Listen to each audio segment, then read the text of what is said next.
आशीष और आप देख रहे हैं नेक्स्ट नाइन न्यूज। इस रिपोर्ट में हम बात कर रहे हैं रशिया और यूक्रेन के लगातार चलते युद्ध को लेकर। जी हाँ, सभी को मालूम है कि युद्ध इतना ज़्यादा बढ़ गया है, स्थिति इतनी ज़्यादा गंभीर हो गई है कि हर कोई अपनी जान गंवाने में लगा है। जी हाँ, बताते चले आपको कि रशिया और यूक्रेन का युद्ध थमने का नाम नहीं ले रहा। वहीं पर अभी कुछ दिन पहले की बात है जब यहाँ पर व्लादिमीर पुतिन को एक ब्रीफकेस के साथ देखा गया था और बहुत सारी आशंकाएं लगाई जा रही थी, बहुत सारे कयास लगाए जा रहे थे कि आखिरकार क्या इसमें सच में परमाणु बम को लेकर सारी चीजें रखी गई हैं।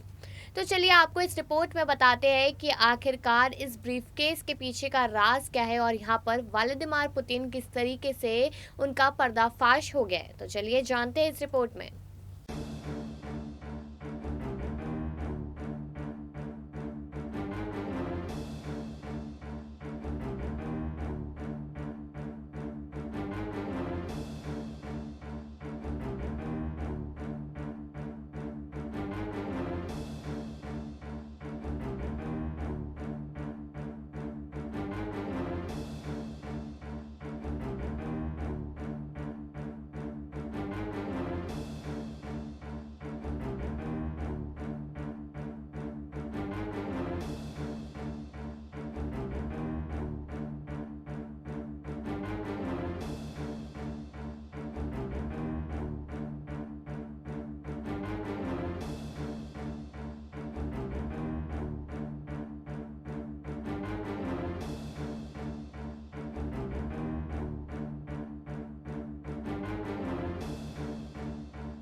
ये तो आपने सुना ही कि किस तरीके से इस जो ब्रीफकेस है उसमें सच में परमाणु बम की ही सारी चीज़ें हैं, और यहाँ तक कि पुतिन ने यहाँ पर काफ़ी बार धमकियाँ भी दी है कि अगर युद्ध नहीं रुकता है तो आखिरी पड़ाव हमारा सिर्फ और सिर्फ परमाणु बम के इस्तेमाल का ही होगा।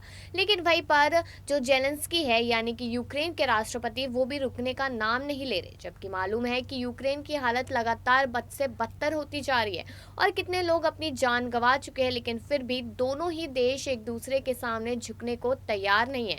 लेकिन इससे अब ये देखना है कि क्या भारत देश को भी इससे नुकसान होता है, क्योंकि यहाँ पर लगातार इसी चीज को लेकर सवाल उठ रहे थे कि आखिरकार प्रधानमंत्री नरेंद्र मोदी किसका साथ देते हैं, यूक्रेन का देते हैं या फिर रूस का देते हैं, ये देखना लाजमी होगा। और ये भी दुआई की जा रही कि परमाणु बम की स्थिति पैदा ना हो। लेकिन आपकी क्या राय है इन चीजों को लेकर, ये कमेंट सेक्शन में जरूर बताएं और बाकी खबरों के लिए बने रहिए नेक्स्ट 9 न्यूज पे।